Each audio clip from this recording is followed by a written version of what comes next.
Efésios capítulo 6, versículos 5 a 9. Quanto a vós outros servos, obedecei a vosso Senhor, segundo a carne, com temor e tremor, na sinceridade do vosso coração, como a Cristo, não servindo à vista como para agradar a homens, mas como servos de Cristo, fazendo de coração a vontade de Deus, servindo de boa vontade como ao Senhor e não como a homens, certo de que cada um, se fizer alguma coisa boa, receberá isso outra vez do Senhor, quer seja servo, quer livre.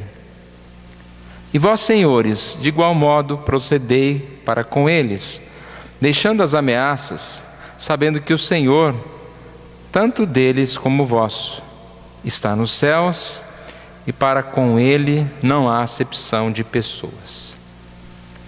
Vamos orar mais uma vez. Obrigado, Senhor Deus, nós somos agradecidos a Ti, podemos estudar a Tua palavra, saber, ó Deus, que o Senhor nos dá sempre, ó Deus, condições de vivermos bem, convivermos bem com os nossos familiares, no trabalho, na igreja, ó Deus, a partir daquilo que nós aprendemos do Senhor, ó Deus. E que a paz do Senhor Deus esteja sobre nossa vida, nos dando sempre sabedoria, ó Deus, para nos relacionarmos com os outros, para vivermos bens com os outros, para podermos servir aqueles que devem ser servidos, para que possamos dar ordens, talvez, para aqueles que são os servos, e que o Senhor Deus nos ensine, por intermédio dessa palavra, um pouquinho mais, ó Deus, sobre este assunto. Nós oramos em nome de Jesus. Amém.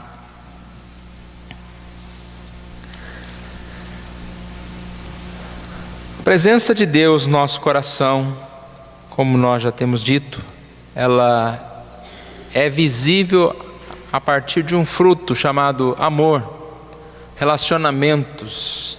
Nós demonstramos que somos cristãos à medida em que o Espírito de Deus transforma a nossa vida e nós podemos conviver, viver bem, né? Ser filho de Deus, a Bíblia diz que bem-aventurados pacificadores, que serão chamados filhos de Deus. Então, ser filho de Deus é ser pacificador. Essa mensagem, essa palavra de nós para hoje, ela está dentro do tema lar cristão, como nós já falamos também, servos e senhores, aqui no caso está relacionado aos escravos de um lar, de uma família. E nós vamos aplicá-lo não no contexto de escravo, né? Graças a Deus não existe isso, pelo menos no nosso país, mas vamos aplicá-lo no contexto de patrão e empregado. É interessante nós percebermos este ensino de Paulo a respeito de um tema, e que todas as vezes que nós lemos a Bíblia, a gente tem que tentar entrar um pouquinho no contexto daquela época, e às vezes é um pouco difícil isso para nós, né? Como entender a escravidão, como entender o que eles viviam naquela época. Alguém pode dizer, mas por que Paulo não está falando assim, vamos acabar com a escravidão, né? Ele está mandando obedecer aos servos, obedecer ao Senhor. Então, sobre isso, um pouquinho para a gente entender, escravo não era simplesmente um grupo pequeno de pessoas. Nesta época, lá no Império Romano, havia tanto escravo que era a maior parte da população quase. E quando você fala de escravo, você não entenda aqui apenas aquele serviço braçal, carregar lá alguma coisa pesada, mas no contexto de que as pessoas acreditavam que havia indignidade no trabalho, então tudo que era trabalho era escravo. Então tinha médico escravo, tinha professor escravo, né? E tinha pessoas na lavoura como escravos. Ou seja, simplesmente bom é não trabalhar. Para que eu vou trabalhar? Eu compro um escravo e ele trabalha para mim, e assim eu vou tirar o meu sustento, eu não preciso fazer nada. Então a gente percebe que escravo não era simplesmente uma minoria. Por exemplo, havia uma guerra, aqueles que perdiam a guerra, nem todos eram mortos, alguns se tornavam escravos. Um outro exemplo, na família nós falamos que às vezes o pai não gostava de um filho, ou acontecia alguma coisa, ele vendia o filho como escravo. Os irmãos de José não venderam como escravo? Né? A gente podia pensar, mas como? Hoje em dia, se eu brigar com meu irmão e querer sair lá na rua vender ele como escravo, não, eu vou ser preso, né? Mas naquela época não. Simplesmente passou lá, vamos vender esse aqui. Vende como escravo. E ainda tentando responder a pergunta, né, mas o que Paulo fala aqui? Eles não tratavam a questão da escravidão? Eles tratavam sim a questão da escravidão, mas de um jeito diferente. Ou seja, a ideia principal dos apóstolos, daqueles homens de Deus, era pregar a palavra, pregar a Cristo, pregar a verdade. Eles não fechavam os olhos à escravidão, mas a partir do momento que você prega a palavra, essa palavra vai transformando de dentro para fora. Escravos se convertiam e eles tinham que mudar a sua atitude. Donos de escravos se convertiam e eles também mudavam a sua atitude. Teríamos aqui alguns exemplos, mas um exemplo até que foi citado na escola dominical há algum tempo é de Filemão, versículo 16 e 17, quando Paulo intercede por Onésimo. Onésimo era um escravo de Filemão. Ele deve ter aprontado muita coisa e ele saiu meio fugido. Quando ele chegou lá, Paulo prega e ele se converte. E aí Paulo diz que Filemão deveria recebê-lo. Mas olha o que diz o versículo 16 e 17. Receba, não mais como escravo, mas acima de escravo, como irmão amado. Repare que ele continuaria sendo escravo de Filemão. Como eu disse, como você vai acabar de um dia para o outro? Liberta todo mundo, então não tem mais escravo. Os próprios escravos, o que eles iam fazer da vida? Como eles iam se sustentar? Então ele está dizendo, você agora trate-o como irmão amado. E para mim ele é um irmão amado. E aí ele intercede pela vida de Onésimo. Então nós percebemos que o cristianismo, ele não atacou diretamente, né, com uma levante social, porque isso poderia causar até maiores problemas. Mas foi sim o cristianismo, a palavra de Deus, que foi modificando, e a escravidão foi deixando, foi sendo abandonada. Então nós não vamos contar aqui a história, né, da escravidão, como isso aconteceu, mas se você for lá estudar, você vai perceber que exatamente foram pessoas de Deus que foram levantadas, pessoas que foram contra a escravidão. E certo tempo a própria igreja era dividida, né? Uma parte da igreja dizendo que não, que deveria deixar, como que ia libertar os escravos. Geralmente essa parte era uma parte dos donos das maiores fazendas, né? E uma outra parte não, nós temos que mudar isso, temos que mudar, mesmo porque escravo é escravo, né, gente? Nós percebemos o quanto havia a desumanização. Escravo, ele era um objeto. Então uma pessoa que ficava velha, ele era simplesmente deixado de lado, não serve mais. É como se fosse uma peça que ia comprada no supermercado, que não poderia ter um certo relacionamento como pessoa, ele era uma coisa. E é difícil a gente entender, né? Como que o ser humano consegue tratar uma pessoa como uma coisa? Mas não precisa ir muito tempo atrás, não muito tempo. De vez em quando a gente ouve umas histórias absurdas de alguém que queimou uma pessoa, né? Um mendigo estava lá, vamos pôr fogo no mendigo, né? Vai lá e põe fogo, por quê? Para ele aquilo não é nada, não é uma pessoa. Então o ser humano tem essa maldade. Como que isso pode ser mudado? A partir da palavra, a partir do conhecimento dessa palavra. Então nós percebemos que é isso que vai ser ensinado aqui, como em muitas outras passagens, né, que falam e minam a escravidão. Essa passagem aqui de Efésios 6, ela é muito especial para nós, para nos ensinar isso. Então você deixa sua Bíblia aberta em Efésios capítulo 6, vamos lendo aqui, versículo 5. Primeiro sobre os servos e depois sobre o Senhor. Repare que sobre o Senhor é só o versículo 9, mas sobre os servos, provavelmente é porque essa epístola ela era mais direcionada a escravos, tinham poucos donos de escravos aqui, E também porque o que está dito ao escravo é também algo que serviria para o Senhor. Versículo 5: quanto a vós outros servos, obedecei a vosso Senhor segundo a carne, com temor e tremor, na sinceridade do vosso coração, como a Cristo. Obedecei a vosso Senhor. Então o que Paulo está dizendo? Deveria obedecer. A mesma coisa que no versículo 1: filhos, obedecei aos vossos pais. Já falamos, né? A mulher não diz, mulheres, obedecei aos vossos maridos, mas sejam submissas. Obedecer a vosso Senhor segundo a carne. Tem um comentarista que diz que há um conforto nessas palavras, Senhor segundo a carne, que implica em dizer que vocês têm outro Senhor que vela por vocês. Senhor justo e misericordioso. É como se fosse um pai que chegasse para o filho e falasse para o filho: eu que sou o seu, que cuido de você, né? Eu sou o seu Senhor, mas respeite o seu professor, respeite aquilo, respeite aquele outro, né? Então ele sabe, em honra ao seu pai, ele vai respeitar os outros, mas ele sabe que ele tem alguém que o ama. Com temor e tremor.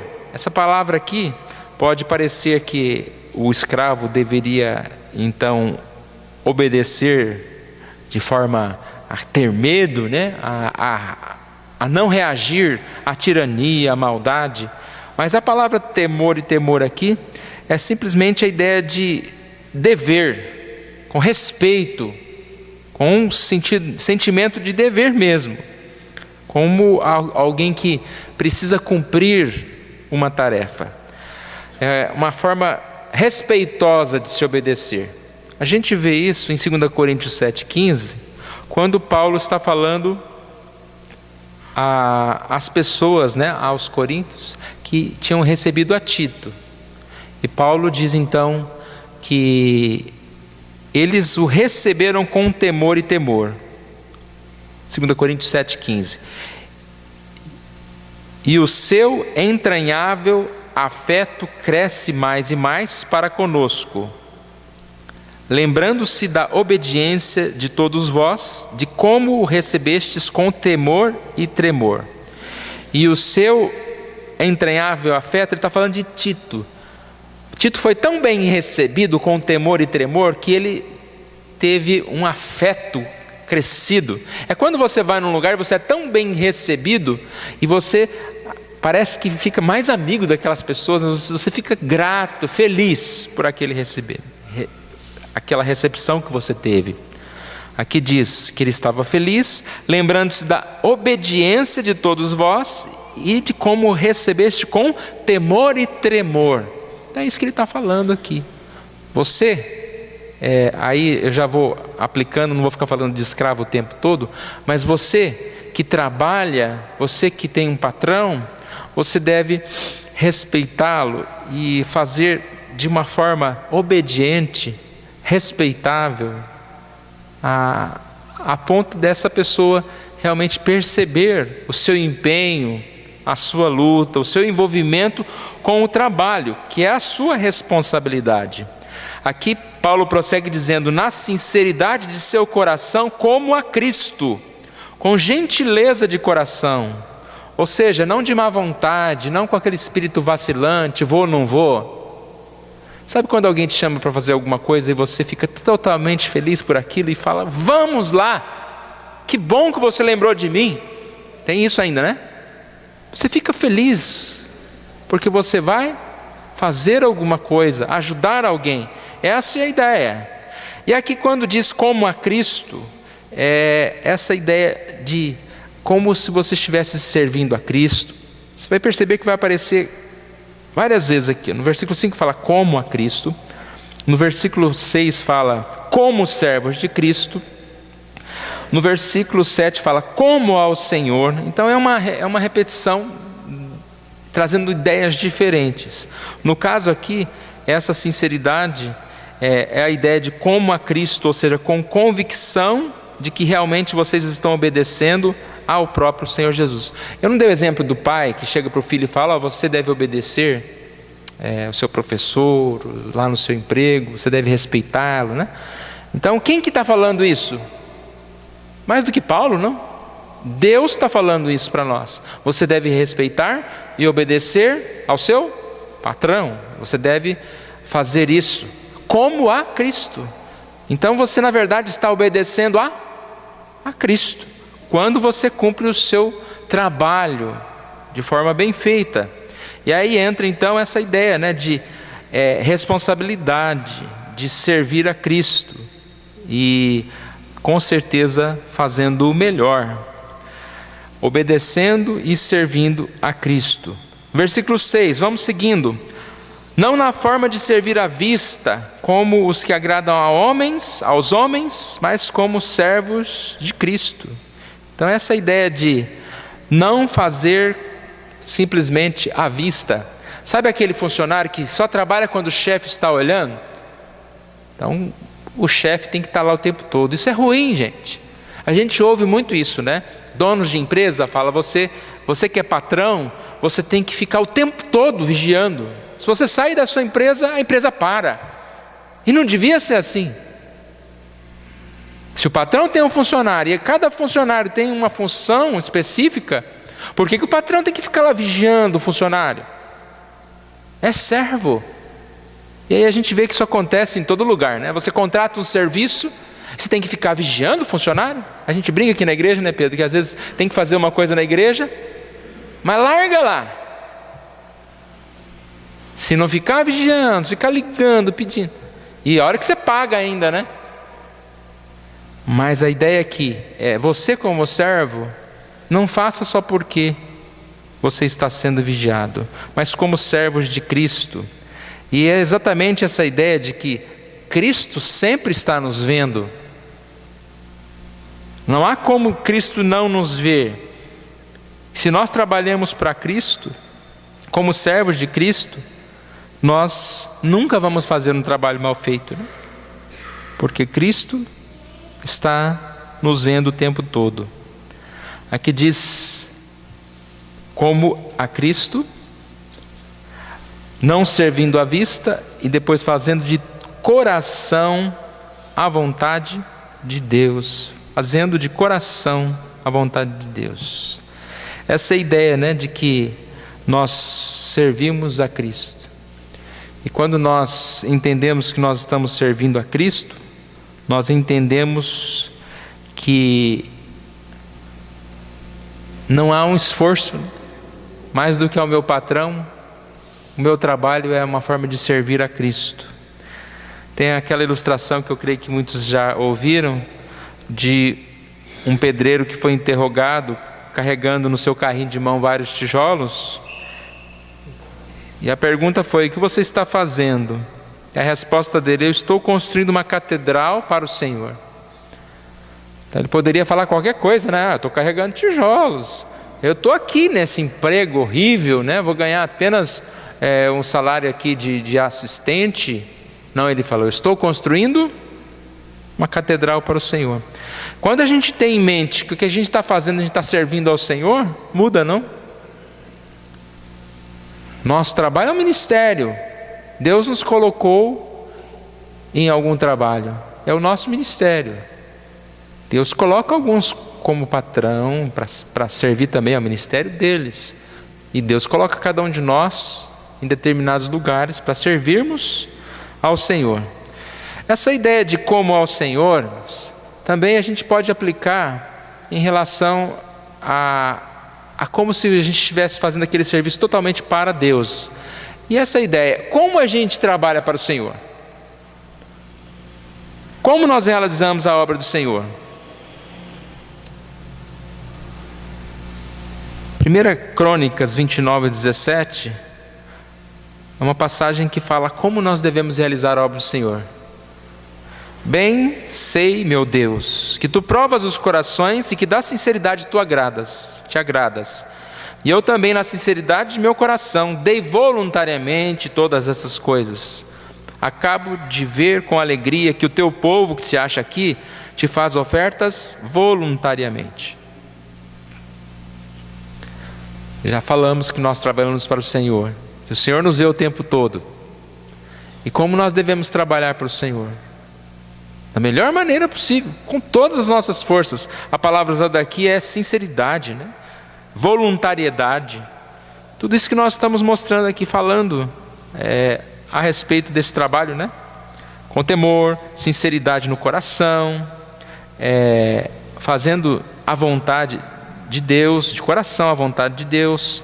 Versículo 7, servindo de boa vontade, como ao Senhor e não como a homens, fazendo de boa vontade.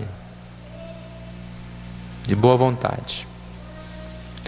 E nós temos que pensar, né? É uma bênção muito grande quando Deus nos dá alguma coisa para fazer, independente seja o que for, né? Nosso trabalho. E o quanto nós temos nos esforçados naquilo que nós fazemos. Em relação à própria vida, né? Tudo que nós fazemos, o quanto nós nos esforçamos, o quanto nós cuidamos da nossa saúde, o quanto nós cuidamos das obrigações que nós temos como pai, ou no trabalho, em relação ao o que fazemos. Há muita acomodação, infelizmente. Nós precisamos entender, né, que a gente pode dar sim, sempre um pouquinho mais, servir um pouco melhor, fazer as coisas melhor. Aqui a gente vê que há um estímulo. Lembra que quando nós falamos dos pai e filho aqui, há um estímulo no sentido que este é um mandamento com promessa, né? Aqui não há uma promessa, mas é também uma promessa, né? Vamos dizer que não é uma promessa. O estímulo está no versículo 8. Certo de que cada um, se fizer alguma coisa boa, receberá isso outra vez do Senhor, quer seja servo, quer livre. Então, logo de cara aqui ele diz que não é só o servo que vai receber. O servo e o Senhor. O que faz de bom vai receber recompensa. Quantas vezes você fala, eu vou fazer isso, eu vou me esforçar, eu não vou ganhar nada com isso? Ganha sim. É a Bíblia que está falando. Se você fizer o seu trabalho com dignidade, fizer a mais, você não vai perder. Eu vou perder. Não perde. É igual a questão de ajudar o próximo, né? Mas eu não posso ajudar porque aí vai fazer falta. Não faz, irmãos. Quantas vezes a gente tem experiência, né, de alguma coisa que você fala, não, eu vou dedicar isso aqui, vou ajudar alguém, e você percebe que você acaba recebendo aquilo, recebendo muito mais. Quantas vezes a gente fala, vou visitar alguém, né? E visitar alguém é um presente que a gente dá para a pessoa, porque como dizem que a única coisa que a gente tem mesmo que é nossa, é o tempo. Então quando você dá o tempo para alguém, você está dando muito, dando bastante. E aí a gente sabe que a gente fala o seguinte, você foi visitar e você saiu visitado, você que aprendeu, você fica feliz. Então tudo que a gente faz para os outros, tudo que a gente faz como servo, é alguma coisa abençoada. Não tem como fazer alguma coisa, né, e não ser abençoado. Quando nós servimos ao Senhor, você sai da sua casa e vem para a igreja servir ao Senhor, alguém sai decepcionado? Não, se você veio servir ao Senhor, você vai sair feliz. Obrigado, Senhor, porque eu me levantei e fui na igreja. Eu até estava pensando lá em casa, né, que esfriou um pouquinho, tem uns doentes, outros não sei se esfriaram junto. Aí eu falei, vamos fazer uma campanha do agasalho, né? Sabe qual que é a campanha do agasalho? Vamos ver se eu lembro agora. Venha para a igreja, é mais ou menos assim, e aqueça-se nos braços de Jesus, alguma coisa assim. Aí comecei a pensar em umas frases, dá para fazer uma frase para cada coisa, né? Aqueça sua mente, participe da escola dominical. Então tem várias formas, né? Mas nós precisamos entender que para servir a Deus, nós precisamos nos esforçar e vamos ser recompensados por isso. Ninguém perde nada. Somos abençoados. Aqui só fala do bem, né? Interessante isso, porque a ideia aqui é animar os servos a serem servos verdadeiramente. Eu já disse que devia ser muito difícil naquela época, né? Como você vai ser escravo? Muito difícil. Alguém pode dizer também hoje, tem trabalho escravo, né? Você não conhece lá onde eu trabalho, é um trabalho escravo. Então, para animar os servos, aqui não há a parte negativa, mas todo mundo sabe que se você faz de bom, você recebe coisa boa. Se você faz mal, o que você vai receber? O mal também. Então nós vemos em várias passagens, né? A passagem paralela a essa, que é Colossenses 3, 25, diz: pois aquele que faz injustiça receberá em troco injustiça feita, e nisto não há acepção de pessoas. É a mesma passagem, só que é a de Colossenses 3. Nós temos uma dura repreensão em Eclesiastes 12, 14, que diz: porque Deus há de trazer a juízo todas as obras, até as que estão escondidas, quer sejam boas, quer sejam más. Então nós percebemos que nenhum bem feito é em vão. E pela graça de Deus, nós receberemos de Deus. Se não aqui, nós receberemos um dia de Deus. A promessa de Deus em nos dar, né? A recompensa pelo bem que nós fazemos. O tempo que nós temos é para fazer mais e mais o bem. Como eu disse, a palavra aos senhores ela é relativamente curta. Por quê? Porque toda essa palavra ao servo já serve para o Senhor. E porque nós percebemos que haviam poucos senhores ou poucos patrões aqui no caso. Diz o seguinte: e vós, senhores, de igual modo, procedei para com eles. O que é esse de igual modo, procedei para com eles? É isso que eu disse, que é tudo que já estava falado ali, né? Façam a mesma coisa. Façam a mesma coisa.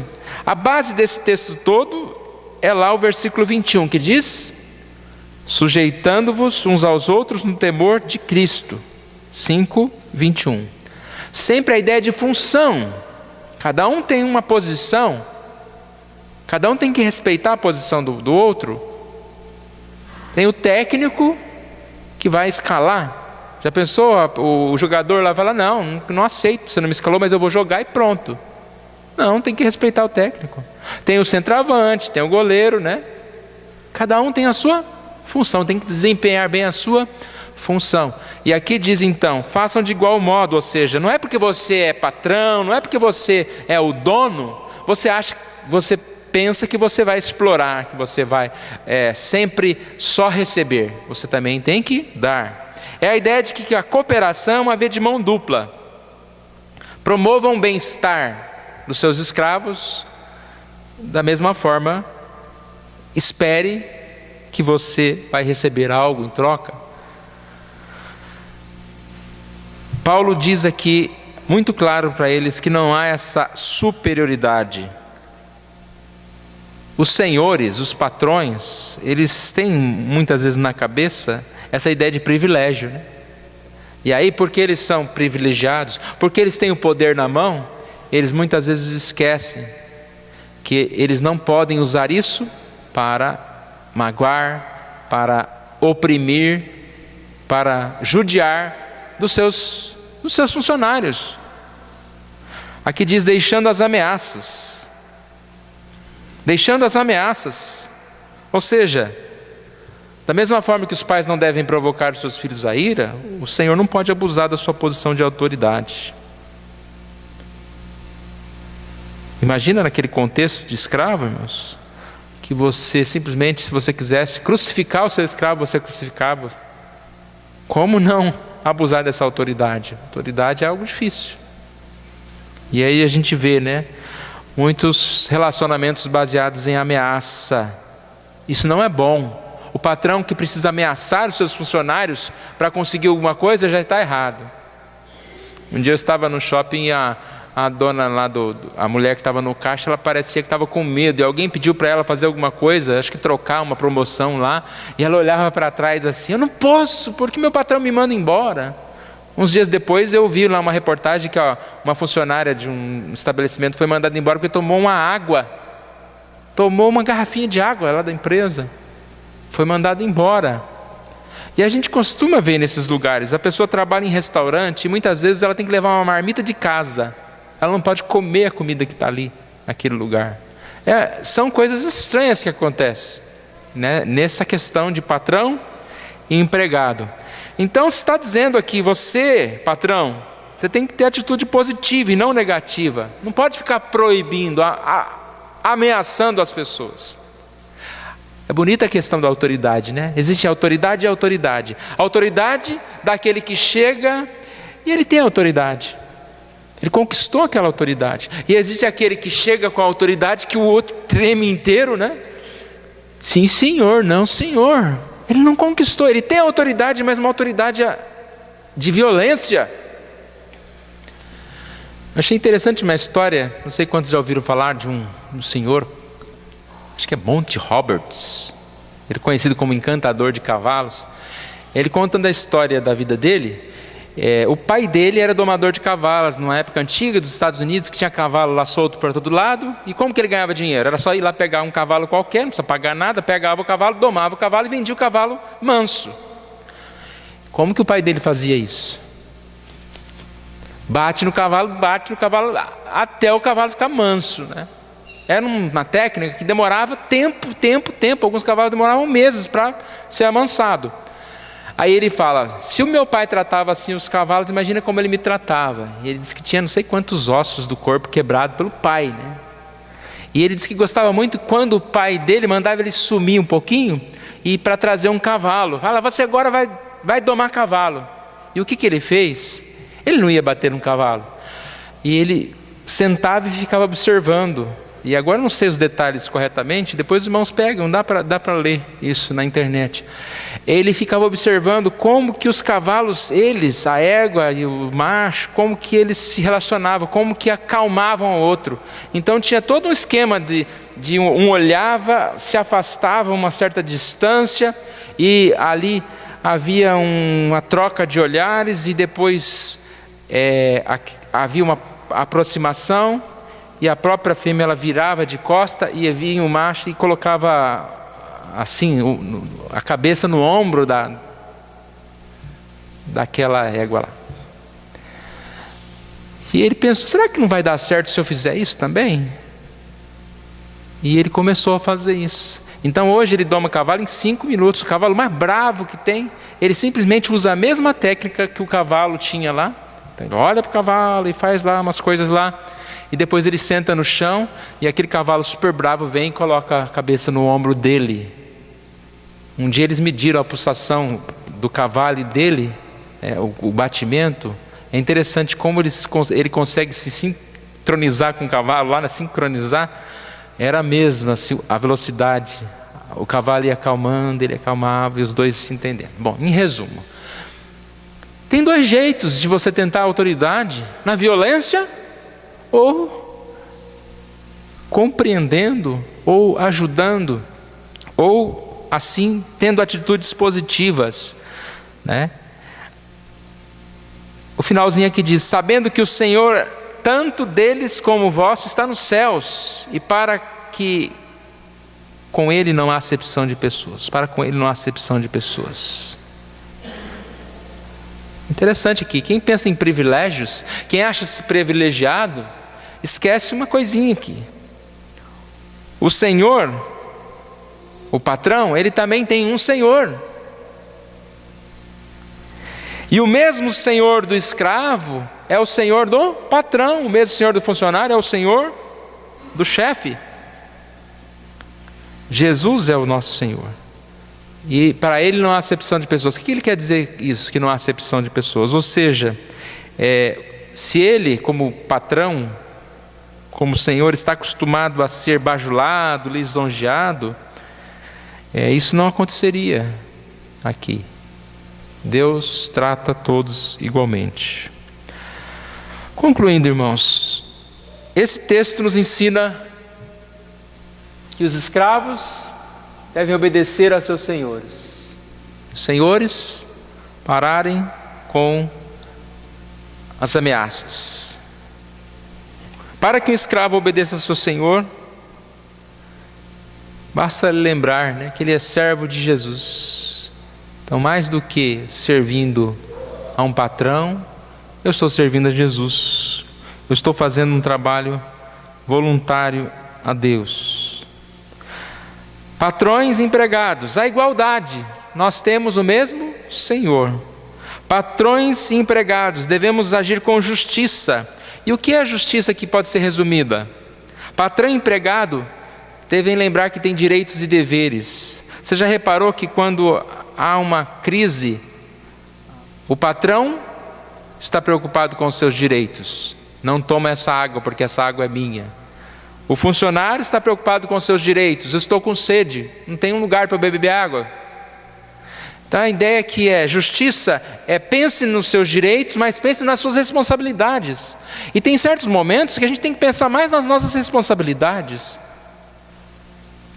Porque quando nós não somos bem atendidos nos nossos direitos, nós sabemos que nós temos um Deus que vai cuidar, que vai pesar a mão sobre esse patrão. A passagem de Tiago 5, depois os irmãos leiam Tiago 5, de 1 a 5, ela fala a respeito daqueles que têm riquezas, explorando o pobre, o necessitado. As vossas riquezas estão corruptas. Versículo 4: eis que o salário dos trabalhadores e ceifeiros, os vossos campos, que por vós foi retido com fraude, está clamando, e os clamores dos ceifeiros penetram até os ouvidos do Senhor dos Exércitos. Então nós percebemos, né? Pense na sua responsabilidade, faça o seu trabalho, clame a Deus, e sempre agir com fraternidade,